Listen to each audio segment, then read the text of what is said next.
as well? Yes. Do you think people can hear us? You never know with hybrid events. We hope. Can you all hear me? Yes. Yes. Okay. Well, we Maine Career Catalyst, I don't think we need too much of an introduction by now, seeing that it's almost obvious. But I just want to say thank you to Juliet, who it's not only is it her birthday, it's also, congratulations to all of you, it is National Intern Day. Oh, yeah. So, round of applause for all of you. Yeah, I know. That's It's National Intern Day. All right. So we want to thank the Roux for having us today, and I want to just turn it over to Anna right now to briefly talk about the Roux before we turn it over to our great panelists to talk about entrepreneurship in Maine. Great. Can I steal this?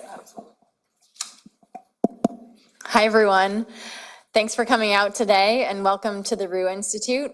For how many of you is this your first time here? Okay, great. Welcome.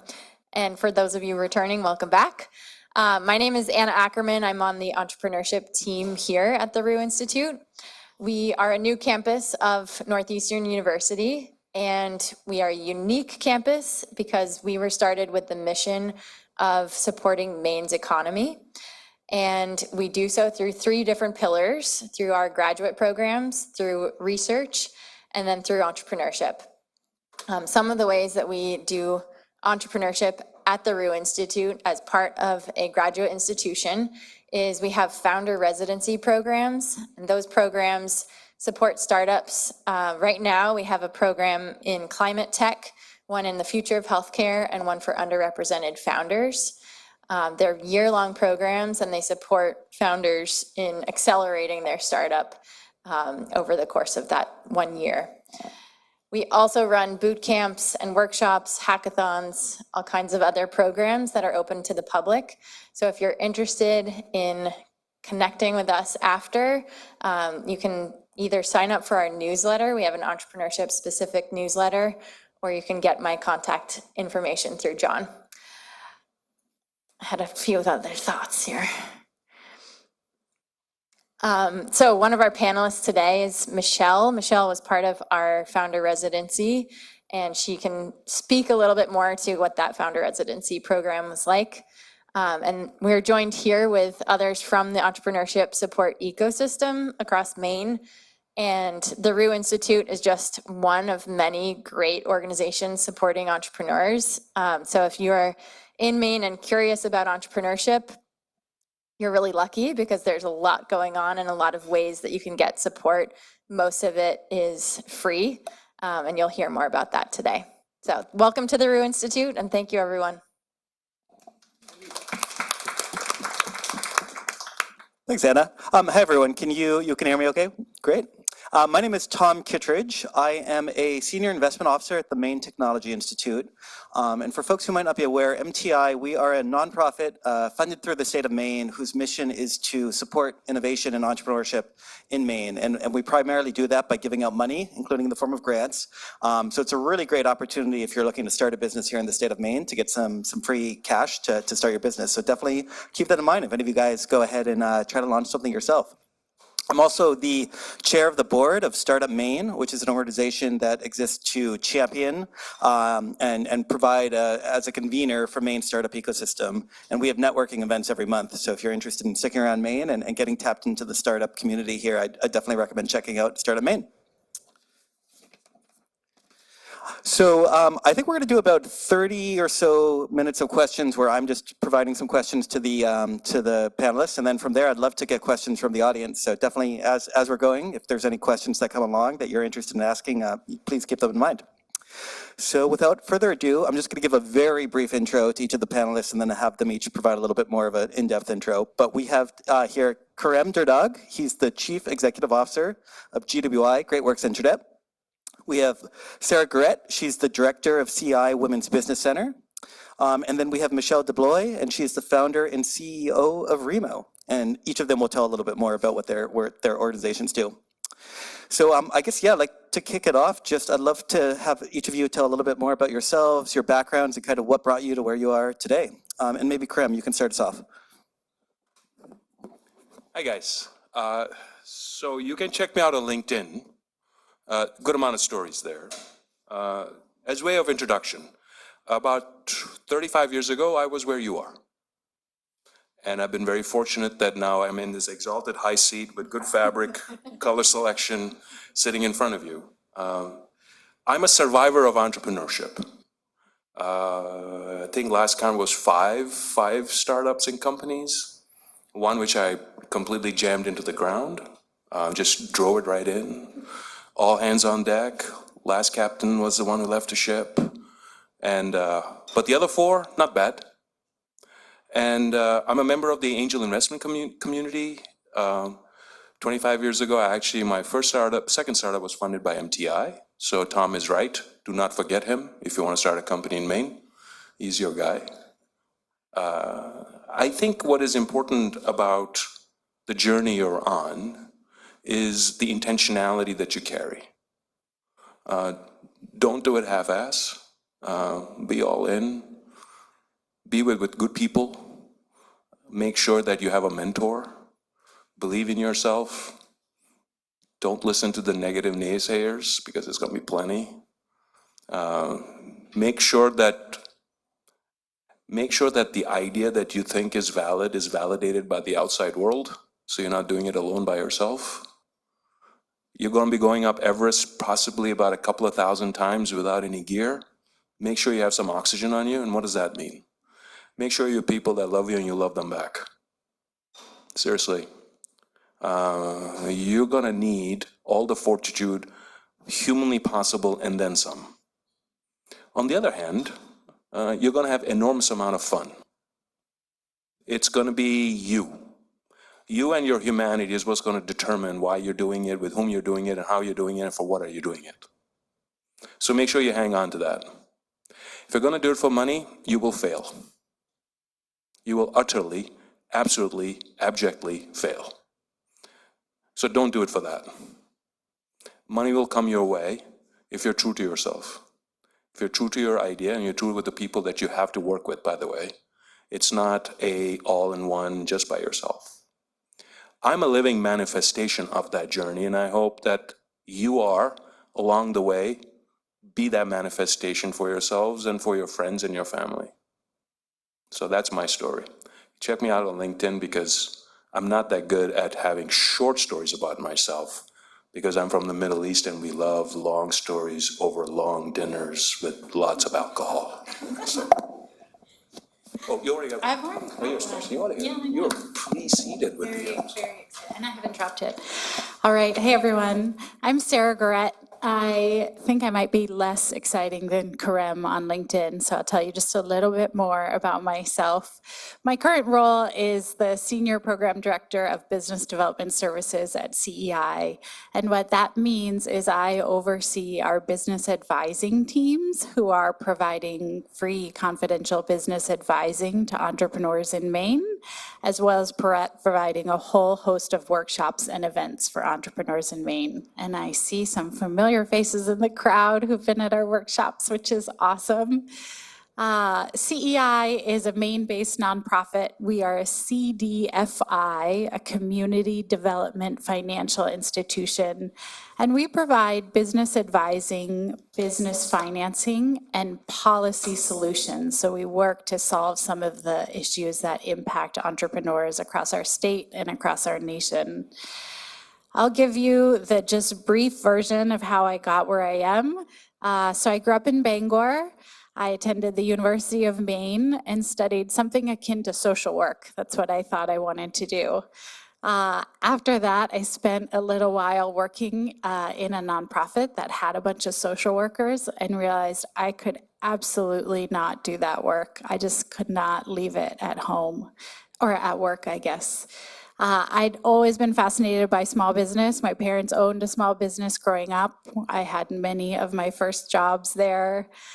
I had an opportunity to work for Axion, which is a micro lender. They do both international and domestic micro lending, so got further interested in it that way, and decided in my time at that first nonprofit that I was really more interested in helping that nonprofit run more efficiently rather than being the social worker working for that nonprofit. So I decided to go back to school. I got an MBA and tried to figure out how to put that to work. So after my MBA, I moved to Ecuador, where I had lived for a couple years prior. I know, so random, right? I was there for about 6 years total. And one of the things I did there was help start a business that was part of a national movement to build what they were calling dynamic entrepreneurship. And what that means is folks weren't looking to start a business so that they could make enough money to buy dinner that night, but that they could look at a market opportunity and think about how to capitalize that opportunity. So super interesting time to be there, to be involved in entrepreneurship. When I landed back in Portland, somewhat begrudgingly, I really thought I wanted to be in Boston. I was lucky enough to find CEI. I started working in a business advising program there with immigrants and refugees, which was an amazing fit. I was in culture shock. Many of them were transitioning from other cultures, and so it was just kind of a great fit and moment all around.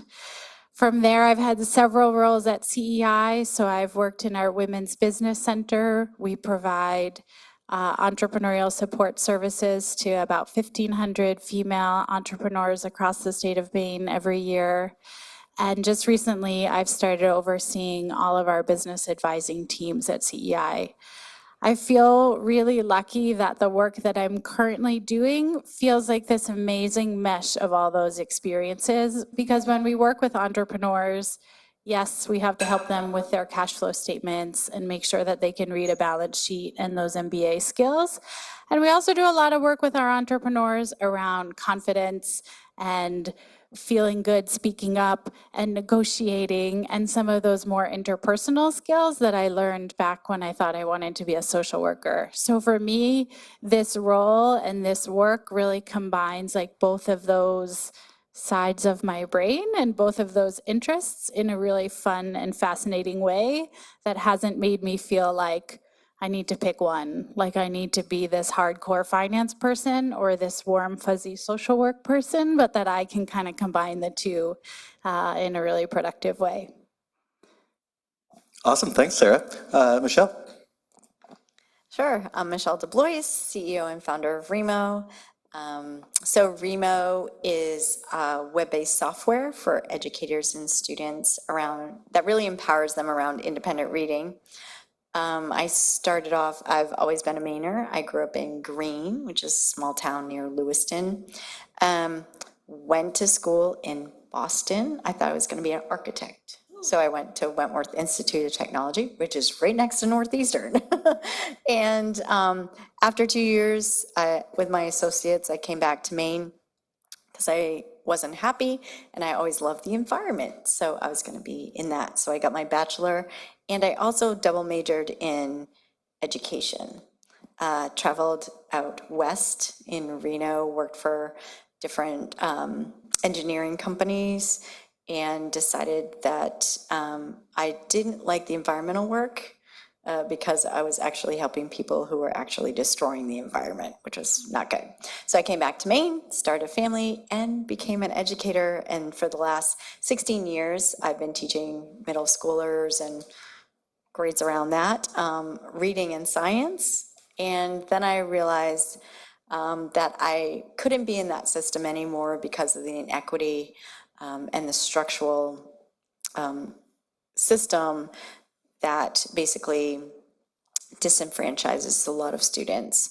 I looked in the mirror and said, okay, you can leave and walk away and just have a great life and do something different, or you can stop looking at other people and look at yourself and solve the problem. So pulled up my bootstraps and decided I was going to be the one to take that on. And here I am. So excited to be here. Thank you. Thanks, Michelle.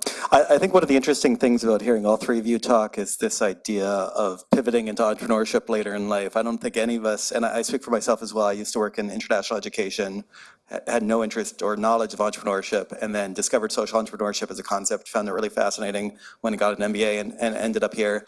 So I would just say to all of you, even if entrepreneurship isn't what you do in the next year, 5 years, 10 years, I think a lot of the skills and aptitudes are relevant at any stage of life. And also maybe you'll find a problem in society that really inspires you and you want to address, and that'll get you into entrepreneurship. So Michelle, I'd love to just hear a little bit more about your experience being an entrepreneur in Maine. What sort of resources have you been able to tap into? What sort of obstacles have you faced? Yeah, I had to print notes because I was like, all the resources here in Maine is just amazing. I am so lucky to be part of the Maine ecosystem for entrepreneurship and innovation. It's kind of like being in a safe little safety net here. There are lots of organizations and people that are so willing to help that it's amazing. And so the first thing that I did, and I'm going to kind of give you my pathway, which is really unique, but it might work for you or pieces of it. I got a SCORE mentor. Now, SCORE is a little known secret, but they're awesome. They have a wealth of knowledge, great mentors, and it's free. My first mentor, Audrey Loans, helped me set up and create my business plan and then catapulted me to other resources. The SBCAC was the Small Business Development Center. I think it's DC. There's lots of acronyms. Get used to that.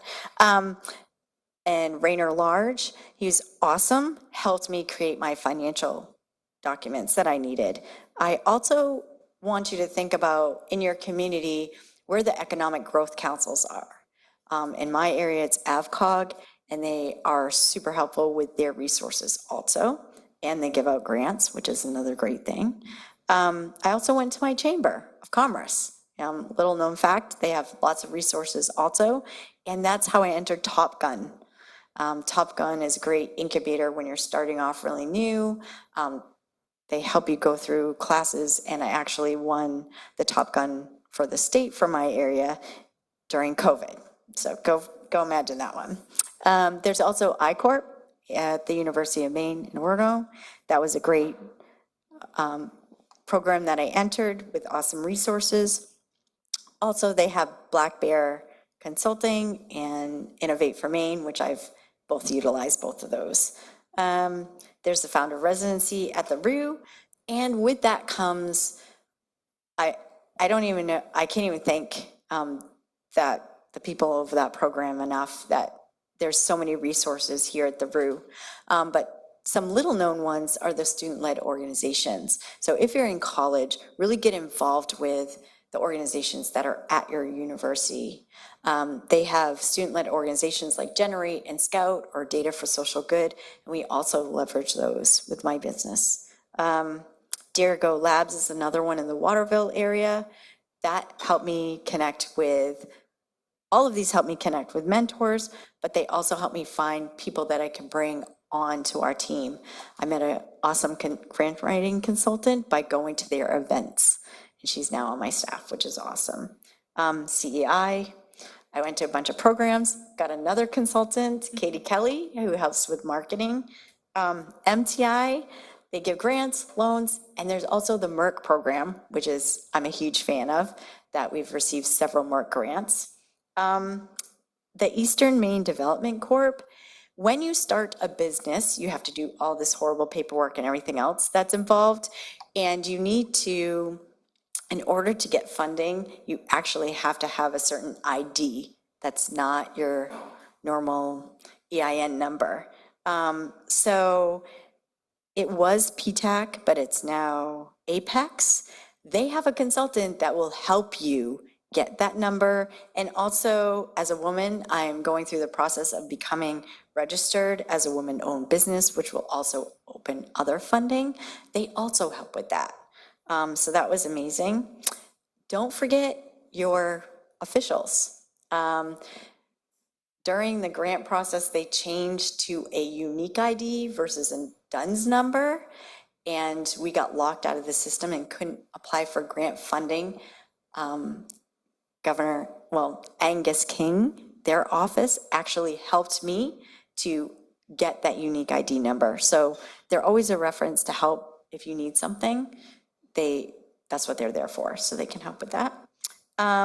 We also partner with a lot of colleges, other colleges like Bates, Orono, Northeastern, and do a bunch of learning projects. So we usually take on 3 to 4 college projects with our company. So if you have a professor or something and you want to do a real world project, you can reach out to companies or go through your university. That's a great way to get experience. And also FAME.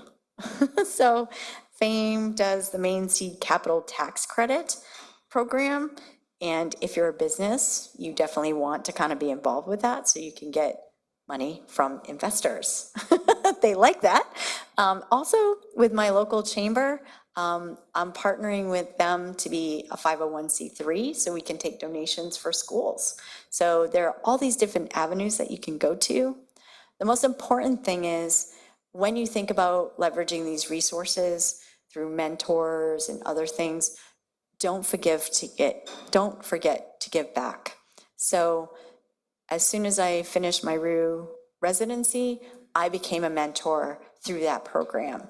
And I know I can't mentor about exiting a company, but there's lots of things that you can do and volunteer in your community that builds connections and helps you to be a better person and leader. So going through that process, also remember of what you can give to other people to keep it going. And you don't have to wait until you're making millions of dollars or an established company. You can start that now. Awesome. Thanks so much, Michelle. Sarah and Karim, is there anything else you wanted to add to that one, or should we move on to the next one? I would say having access to resources is the least of your concerns in the state of Maine. You have it. There's nobody like it. Don't listen to people in the Valley. Don't listen to people in Boston about us not having it. It's here. Don't worry about it. Do not worry about it. It's plenty. Plenty. Yeah, and I think, Karim, to your earlier point about the idea of entrepreneurship being like walking up Everest multiple times, I do think the resources that exist in Maine are like people along the way helping you carry some of your gear. And the nice thing is that I would say that pretty much all of the different organizations in Maine, we speak to each other and we know about each other. So even just tapping into one of these organizations, they can point you to other folks. But there's just a tremendous amount of resources in the state of Maine to help you if you're trying to get started. So Karim, you just talked about the idea of people from the Valley or from Boston kind of poo-pooing the Maine startup ecosystem. And that's something I hear too when I'm outside of Maine is why would you start a business in Maine? Why would you not start it where there's more talent, where there's more money? I'd just be curious to get what are your thoughts to that? So much poo-poo. So much. I think you want to have a business anywhere you want to have it. The key thing for your consideration is who do you want to do it with? The reason I poo-poo the Valley is because it's full of bro culture and I have little tolerance for that. The reason I poo-poo Boston is because it's elitist and pushes people to marginalization even when they don't realize it. There's a lot of that waspy, how should I say, entitled air, which I have little tolerance for. So sidebar note, my oxygen is social justice and equality. So I have little tolerance for shit like that, which is why I poo-poo them. And they probably poo-poo me back, but that's okay. The key thing for you is why do you want to do it? Doesn't matter if you're in Maine, south, north, east, west, you can do whatever you want. You can do it. The key consideration that you have to answer is what's the fire inside you that burns, that if you do not satisfy will burn you to crisp. That's what entrepreneurship is. Whether you do it as a startup on your own, whether you do it in a company where you're engaged, what's your fire? What's that nuclear core reactor that gets you from point A to point B? So the reason why I poo-poo other places is because they seem to think that they have the market cornered on that fire. That's a bunch of horseshit. They don't. I came to this country with $200 in my pocket. I didn't need the Valley to give me my fire. I didn't need Boston to give me my fire. I had the fire. So do you. You wouldn't be here if it wasn't. Right? If I took a company public and sold a bunch of companies to public, it's not that I sold it for the sake of just a ha-ha, he-he moment. I sold it because I had fire. And I was fortunate enough that over the last 25, 30 years, I've done it with a ton of people. A ton of people. So that little fire inside you becomes a conflagration. It becomes an inferno. Now you have fun. So my problem with everywhere else is everybody seems to think they have the market cornered on fun. They don't. You determine the fun where you want to have it. It just so happens that if you want to do things remotely, and if you want to do things cheaply, and if you want to do things with a monumental amount of fun, do you know that the internet connectivity in the state of Maine is better than New York? It is. In about 5 years, it'll be the best in class in the whole planet. So you don't have to go anywhere. You can do whatever you want, wherever you want it. You can choose the people you want to work with. So don't worry about that. Determine your own rules. So I have a problem with people who tell me that they have the special secret sauce, because they don't. There is no special secret sauce. You get to be the chef in your own kitchen, and you determine which paprika flavor you want in your dish, or turmeric, or coriander. You do. I'm Middle Eastern, so I like cooking and food. Seriously though, arbitrary boundaries have been determined by others in order to exclude us. Do you know that the amount of venture capital that goes out in the United States, 99.5% of it goes to women? No, it does not. Exactly, that's what I'm saying. Do you know that? It's the other opposite. They let you believe that as if it was true. It's not. Only 0.1% goes to people of color. Negligible amount goes to immigrants. Why? Why? So, push back against it. Just push back. Deal with the people that love you and understand you for who you are. Don't buy into that bullshit about that they know what they know best for you. Push back, kick it. Don't take it. So, much more to talk about if you want, but. Thanks, Graham, and I think that's so well stated, and both in terms of just the idea that in terms of predictors of success, where you're located is pretty low down the list. There's so many other relevant factors as to whether or not you're to succeed as a business, and also just the importance of having that fire. And I am curious, Sarah, from your perspective, having worked with dozens, if not hundreds, of entrepreneurs, beyond just having that passion, what do you think of some of the attributes that you need to be successful as an entrepreneur? Yeah, I think fire is important for sure. I think curiosity is a big one, and willingness to learn, and willingness to say, hey, I don't know, can you help me with this? I've never done this before. Can you show me how? When folks come to us in an idea stage or early in their business, it's pretty easy to put them into two big categories. And one is people who come in and they say, I have this idea and this is what I'm going to do and how I'm going to do it and who I'm going to do it with. And they kind of sit at home and tap away on their computer until often that idea doesn't work. And then there's a group of people that come in and they say, hey, I have an idea. Who can I talk to about it? Where can I go for help? Where can I take an online class to learn this? And you watch their idea like shift and change over time as they involve more people in it, as they learn skills that they've never done before, and as they realize that their idea needs to shift a little bit to be successful. And those are the folks who thrive, and I think who are having the most fun. And so for me, that's the biggest marker I'm looking for when somebody comes in is, are you curious? Do you want to learn? Do you feel comfortable calling someone up and saying, I don't know how to do this, can you help? And that's uncomfortable, and that's part of being a successful entrepreneur. Great, thanks. Michelle or Krem, is there anything you want to add to that? I think one thing too is you have to not think binarily. You have to be thinking about the and, because it's not just going to be this or that. You have to be able to negotiate through and find that and for you. And you have to be comfortable with change. As an entrepreneur, you're going to go through this journey that is a roller coaster from moment to moment. You could be sitting there going, okay, in 2 hours, I have to make payroll and I have no money. Okay, what am I going to do about that? And you have to sit with that uncomfortability, but you also have to bear responsibility. You know, I am looking not only for myself, the people that I have on my team, but where we're an ed tech company, that's all the students and educators potentially in the world that I feel kind of on my shoulders. And you have to realize that every day, while you're working on your business and while you're becoming the leader that you want to be, you have to be working on yourself. And that takes a lot of time and commitment. So I think a lot of people make the mistake of, I'm going to stay who I am and I'm going to do this.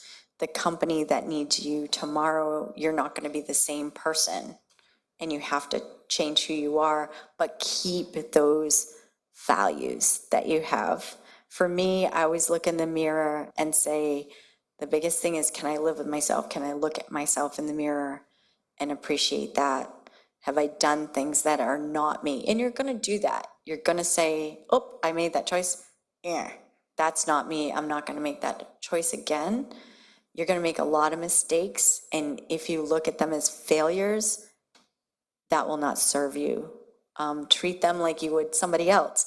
If someone, they're mistakes. You didn't know, you learn better. It's the issue if you keep making the same ones over and over again when you're not paying attention or taking responsibility for it. So you have to believe in yourself and care about others and be in community with others. And that's what's really going to make the difference in your journey. Great. Yeah, I just building off that, I think this idea of maintaining that like deep underlying belief in what you're doing and having that confidence that Krem mentioned earlier, but also being able to check your ego a bit. You know, I'm just thinking about this idea of being willing to pivot. You know, I work at MTI, I've worked with dozens of entrepreneurs, and often you'll see people who are so wedded to whatever idea or product they came up with that they're not really willing to react to the feedback they're getting from the market or from their customers. So I think believing in your ability to solve the problem, but being willing to be adaptable and flexible, it's just such a key trait. I'm just gonna ask one more. I have a lot of questions, but I wanna make sure we have time for all of you to contribute. Just one more question for the group for now, and then maybe I'll come back to some of these.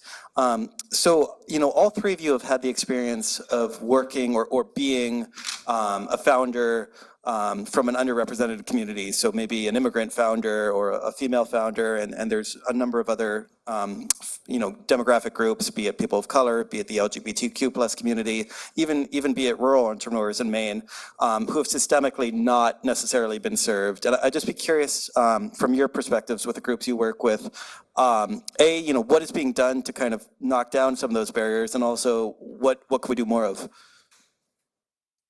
And I'll kind of let whichever one of you wants to take that initially. I know it's kind of a big question.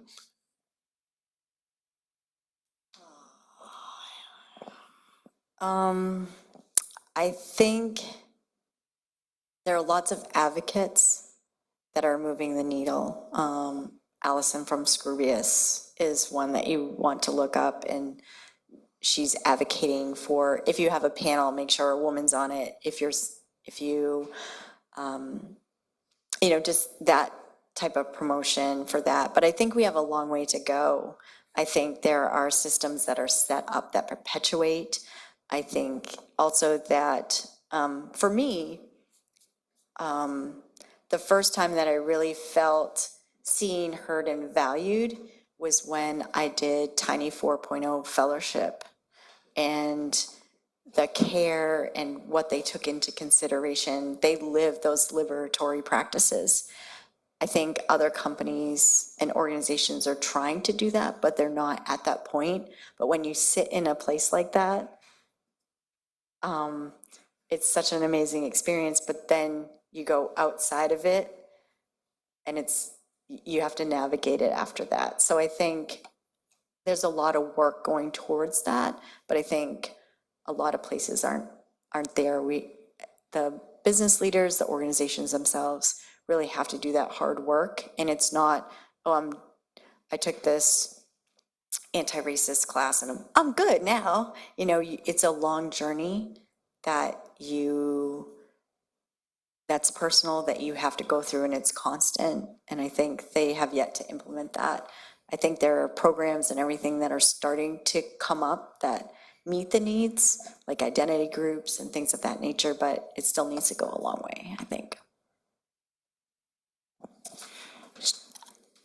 I will add to that. I think something that our ecosystem does well overwhelmingly is we have a lot of people who are looking for gaps. We're saying what's not happening and how can we fill those gaps. So that might be the founder residency at Roux.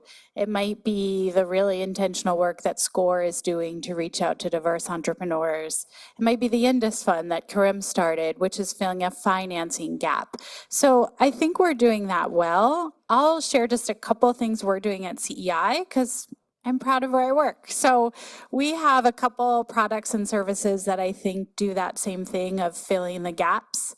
So we have a riba-free loan product. It's a loan product that is non-interest bearing. So for clients who for religious reasons or other reasons can't pay interest, we have a product that's specifically for them. We run a childcare business lab. One of the needs that we know exists in our economy is childcare. So parents can go to work and maybe start businesses. And we're running that childcare business lab across the state and in multiple languages.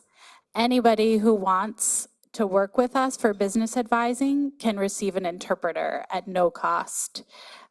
We have advising sessions in really rural parts of our state. Just yesterday, we had an advisor out on Isle Ho. So that's a ferry ride away to serve entrepreneurs who aren't able to come to the mainland. So I see really small, tangible things like that making a big difference for the people that they're serving. When I was thinking about this question, I thought of two ways that I think we collectively can do better, and there's a lot more than two ways, but two to share today. One is making connections. So I think that Maine is overwhelmingly still a state that a lot happens based on who you know and who you can connect with.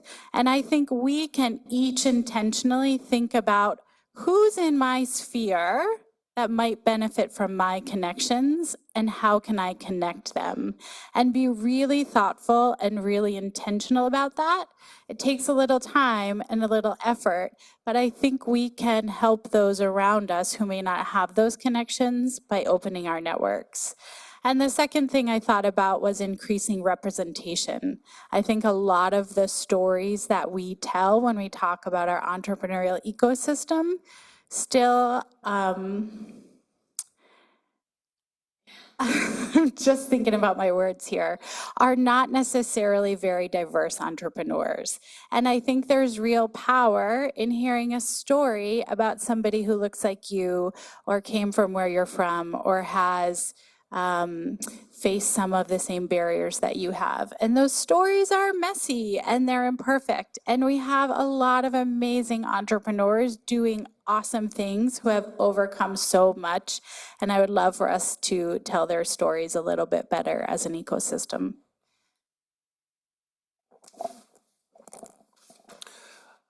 I do believe very strongly that at least in the state of Maine, there's a sense of agency. On a statewide level and also personal level, is about trying to play the long game in terms of how do you knit society together. This doesn't happen in a day, it doesn't happen in a year, but it happens in a generation. There's no doubt that Maine's sense of insularity is deeply ingrained in its DNA. Doesn't mean that that can't evolve. Your presence over here is actually a manifestation of that. I can assure you without any doubt that you wouldn't be here 25 years ago. You wouldn't be here 10 years ago. You may have started to be here about 5 years ago. You're sort of like the Apollo moonshot program that's now starting to manifest itself in the launch of the space shuttle. You can It's true. The Apollo space program, which lasted from about 1959 through 1972, 74, resulted in the space shuttle program, resulted in the International Space Station. These are generational plays. 25 years ago, 20 years ago, 15 years ago, I was called a towelhead. I was called a Turkish dog. I was asked to go from wherever I was supposed to have come from. That was sort of the run-of-the-mill milieu in spaces which were very toxic. Doesn't mean that those spaces don't exist today. But the spaces where you have your fellow brethren, brothers and sisters who believe in the righteousness of equality and social justice is greater. I do believe there's a sense of awareness, whether it's the society at large or the decision makers, ranking from business leaders like myself, all the way to your elected legislatures, to the governor of the state of Maine. Just remember, 8 years ago, we had a governor in the state of Maine who told me that I was from a shithole country. We don't have that anymore. I count that as progress. Much, much progress. So you're at the cusp of affecting change on a societal level. 30 years ago, the state of Maine's population was still about 1.3 million. About. It still is, but out of that 1.3, about 100,000 to 120,000, depending on how you count it, are BIPOC community members, representing about, give or take, 60 countries. In the last census, the positive birth rate that was registered in the state of Maine was because of two dynamics. One, immigrants. Two, people moving into the state, members like yourselves. The white Caucasian population actually has a negative birth rate. So the state is growing. Over the next 30, 40, 50, 60, 100 years, this state will change.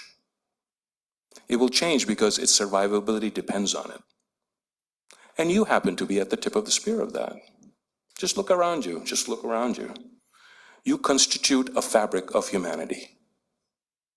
There will be a day because of your humility and your belief in yourself, you'll be sitting here telling the next generation about how progress was made. That belief took about a quarter of a century to take root in the state of Maine when it comes to entrepreneurship. In 1999, I was one of 3 entrepreneurs sitting around a table talking to 2 angel investors. That was it. Now the vocabulary of entrepreneurship, startups, angel investing, ideas, Top Gun, all that stuff is part of your vernacular, is part of your vocabulary. All those organizations which these glorious individuals I mentioned have taken root over a quarter century of a lot of people putting a big shoulder into it. A lot. One of them happens to be behind you. It took them about 10 years to really start kicking ass at the Maine Center of Entrepreneurs. I was there because I was a board member. You know, the Maine Center of Entrepreneurs started from a little office in Southern Maine Community College, a little office with 1 ping pong table around it. And now it's one of the crown jewels of the state of Maine. So stuff happens. Don't get frustrated. Don't listen to people who marginalize you, either intentionally or unintentionally, but speak up. If people misspell your name, spell it right for them. If people ask you where you're from, don't answer that question. Don't. It's a power dynamic. When people ask me, I don't answer it. I say, what kind of movies do you watch? What kind of music do you listen to? Last note. If you haven't listened to Nick Cave's songs, Push the Sky Away, listen to it. That will capture to you what I'm saying, what I'm exhorting you to do. Put a shoulder into it and things will happen. It'll be frustrating as get-go. It will be. It will be maddening. You're going to be counted on to have monumental reservoirs of patience and grace because a bunch of other people over there could care less. But the reason I went through that ring of fire is because I had people who loved me, and I loved them back. So it's like that glorious soccer game that we all love, and I was a competitive soccer player, right? If there's anything that wonderful game teaches us. If you do things beautifully, and if you do it with a bunch of people you love, God Almighty, miraculous things happen. So do it. Don't wait. Just do it. Well, yeah. Well, thank all three of you. I mean, those were some very powerful words. I'd love to take a few questions from the group. John, do we want to pass around a microphone, or what's the best way for? Can I have a question for the panel? Either virtually or non-virtually? I can be the runner. Anyone brave enough to? I can ask another one too if folks want a second or two to ponder their questions. So maybe while people are thinking, I'll toss one more out there for the group. So I guess I'd be curious, not everyone here is probably going to go on and start a company, but what are the attributes of entrepreneurship? Or what are some things you can learn from being involved in the entrepreneurial space that's kind of relevant to any part of your career life? And I'll let whoever wants to take that one.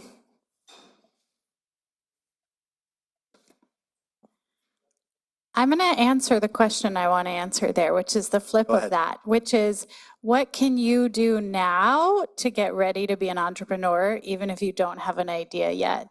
And so I think one of the most important things you can do is to get used to being uncomfortable. Because when you're an entrepreneur, you're going to be uncomfortable so much of the time because you're going to be doing things you don't know how to do. You're going to be pitching people in rooms that you feel like you don't belong in. You're going to be having conversations with staff that you feel unprepared for, whatever it is. And so my advice is get used to being uncomfortable. So maybe that means you join a club at school that you don't know anything about. Maybe it means you sit next to somebody new in the dining hall and figure out what you can talk about with each other without looking at your phones. Maybe it means you intern at a business that you don't know a lot about, but you think is kind of cool. I think that ability to live with the discomfort and knowing that things aren't going to be scripted and they're not going to come out like you want, and you can't just edit the social media post, but that you just have to live in that discomfort is one of the best skill sets that you can gain now, even if you have no idea what your business idea is going to be 5, 10, 20 years from now. Awesome. Krem and Michelle, anything to add on your end? I would say read a lot. And don't pigeonhole yourself into one area of study and knowledge. I'm not a believer in a single line of expertise. Part of it is my own cognitive bias. So, and I'm from a liberal arts education, and I also went to graduate school in engineering. But I think the magical bean that all you guys have is you know how to think, you know how to synthesize, you know how to write, and you know how to articulate. If you're a computer science major or a data analytics major, read some philosophy. Pick up Colin Whitehead's novel about the Underground Railroad. Read some good poetry. If you do happen to be a liberal arts major and happen to have plunked over yourselves right now, you know what? Take a data analytics class. Or maybe a rudimentary calc class. Understand how the world works. Nuance and complexity is the order of the day. Intersectionality will govern us. All these words that get thrown around like AI and whatever that is, at the root of it all, it manifests us, which is we're incredibly complex.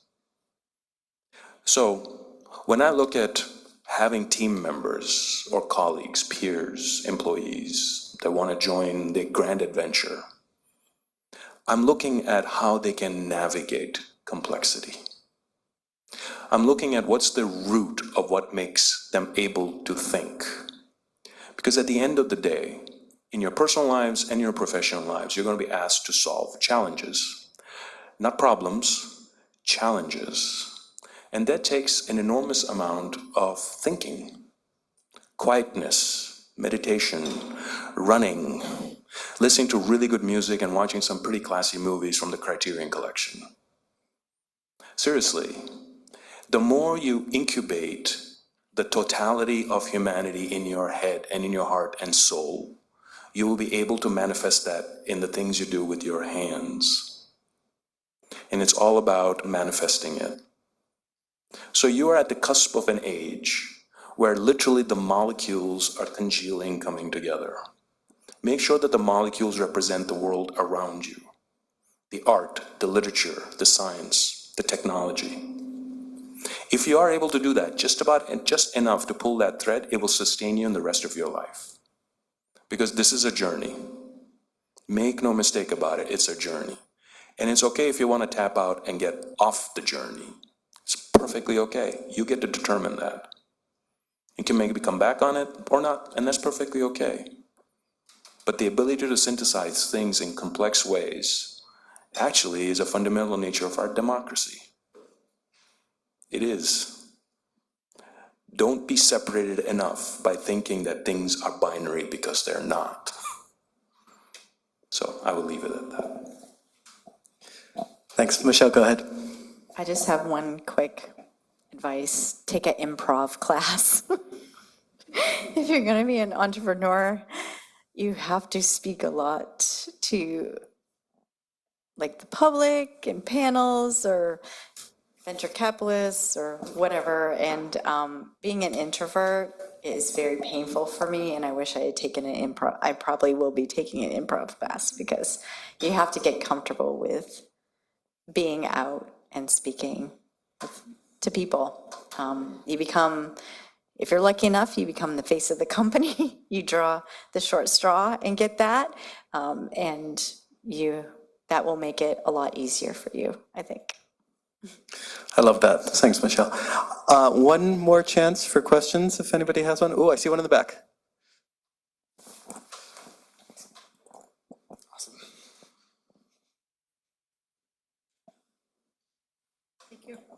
Thank you so much for your time today. If you guys would recommend one book for entrepreneurship or success in life, what would you recommend?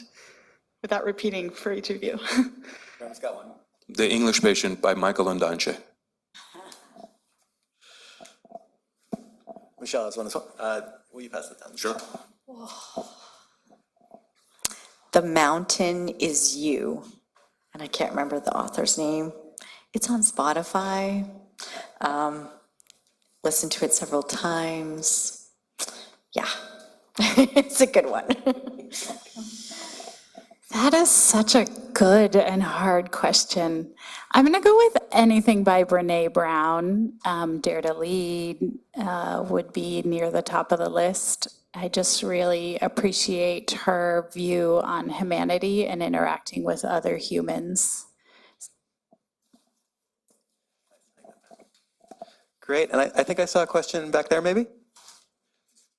I just want to say that this has a recording, so if you didn't write all those books down, or when Michelle was saying all the resources, like, I don't know how many resources, you can check back on the recording and you can ask Juliet for that. Hi guys, thank you for coming today, I appreciate that.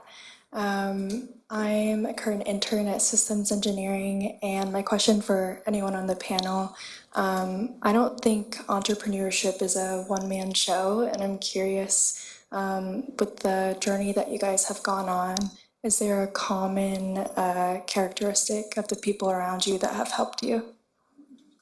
That's a great question. One of you want to take that? I think the common denominator is wanting to do good. There's an enormous amount of trust that goes into doing that. So GWI, for example, is the only B Corp certified company in the country, second in the world when it comes to telecommunications. Check it out. But we wouldn't have done that if my business partner and I weren't very simpatico about doing good and being maniacal about it. And I've been fortunate that the business partners I've been with have always thought that way. So it requires intentionality on your part. If they can't commiserate or reflect or participate in that, well, that's a decision then you have to make. But for me, you have to have that core of decency. For me, I'm not interested in the manifestation of the ego at the expense of it all. That's my lodestar. Yeah, Michelle, I know you're a sole founder, but I'd be curious to hear about kind of your support network and like who have you chosen to have as part of that journey with you? Yeah, I think of it like any relationship that you have in your life. You're going to go through different phases. You're going to change. Other people are going to change. So one thing that I always do is I try and maintain those relationships, but if they're not healthy, that the boundaries, you have to get really good at setting boundaries, which right now I'm not, and I'm working on that. When I started my company, I did have 2 other founders, and they are currently in the process of leaving Remo, not because of its vision and mission, but because to be a founder, it's very, you have to take a high level of risk on a daily basis. You have to make a lot of sacrifices, and you have to like basically have that fire that you're willing to do all these things. One of the founders just wanted to be home with their family at night, and didn't really want to leave their job that they had. And that's okay. And so when you go through these, you want to find mentors or other people that have the same values as you, and also pay attention to their actions, because what they say doesn't align with how they act, then that's not really who they are. So I think sometimes you meet a person and you think they're a good fit, and initially on the surface they look that way, and then as you keep going, you find that there's that change, and you have the same goals, but the values underneath it are not the same. And that's a learning process. It's just like any relationship that you have in your real life. When you take on founders, it's like a marriage, and the emotional pieces that go with that, it's very similar. That's really well said. I want to be conscious of time. I promised John that would wrap up. Did you have something you wanted to quickly add? No, okay. Well, thank you all for being here today. I think, are you all going to be able to stick around for a little bit afterwards? Yeah, great. So the panelists will be around for a little bit longer if you have more questions you want to ask them one-on-one. But just thank you very much, and let's give them a hand.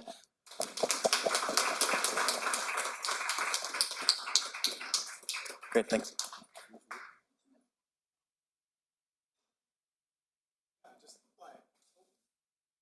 Yes? Oh. That was amazing. Another round of applause. That was great. So just before people start signing off on the Zooms and whatever it means to get up out of your seat, we will be having food and drinks afterwards, but I just want the Roux and Kayla to kind of speak a little bit more.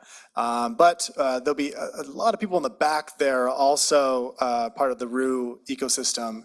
If you have any questions for them, about their lovely space or their programs, our entrepreneurship panel will also be sticking around for a couple questions as well, but I just want to turn the mic over for a second. Hi, everybody. That was really inspiring. Thank you so much for sharing. It's great to see you all here. I know some of you have been here before, so welcome back. My name is Kayla Frank, and I manage the recruitment and engagement team here. And our team works with prospective students who are interested in our graduate programs.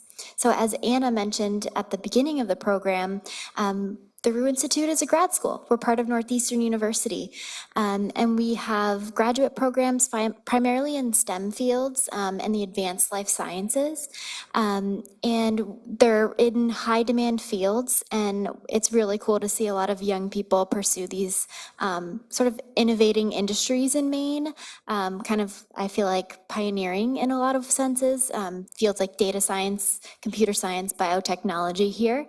And the other thing that I always want to share with our guests and prospective students is the scholarship opportunity that we have. So as the Roux Institute was founded, the Harold Alfond Foundation donated a really generous gift, and millions of dollars go toward scholarships for prospective students. So every student who's enrolled here is eligible for a scholarship. And they're significant. So even if you're sort of like a little bit curious about the programs, it's worth letting us know. And I just want to point out a couple of members on my team here. So if you have questions while you're here, certainly just come chat, say hello, we'll be here. Grace Wogan is here, and then Sophia and Caroline and Margaret. And we are all part of the recruitment team, and we help answer questions about the academic opportunities here. So I hope you'll think about that, and otherwise enjoy, and also don't be shy about going outside too if you want to go check out the view and smell the ocean air. Thank you. Thank you, Kayla. And thank you to the Roux for hosting us. Thank you to CEI for not only being on the panel, but sponsoring this event. And some of you are in the audience, which is great to see. I just want to add that also, if you participated in the Maine Career Catalyst program, you also have an additional discount towards enrolling at CEI. So if you want to ask about that as well, I believe it is at the Roux, yes, at the Roux, for Roux programs. Yeah, sorry, was that not clear? To enroll at, if you're part of MCC, you can enroll and get a discount at the Roux. Sorry, I realized, thank you so much for saying that. So to clarify, every student who's enrolled at the Roux is eligible for a scholarship. And because you all are participants in the Maine Career Catalyst program, you're eligible for additional scholarship money. So it's 20% discount from the tuition plus the Alfond scholarship. The other thing I wanted to mention, just lastly, if you haven't already, before you leave, just make sure you stop at the front desk so that we can validate your parking for you. So just as an FYI, when you leave again, you'll have to swipe your credit card or put your phone number in again, but you won't be charged, and you don't need a ticket or anything. But just make sure you stop at the front desk before you leave. Okay? Thanks. Thank you for that. Thank you, everyone. Thank you to our panelists again. I hope you stick around. All right, take care.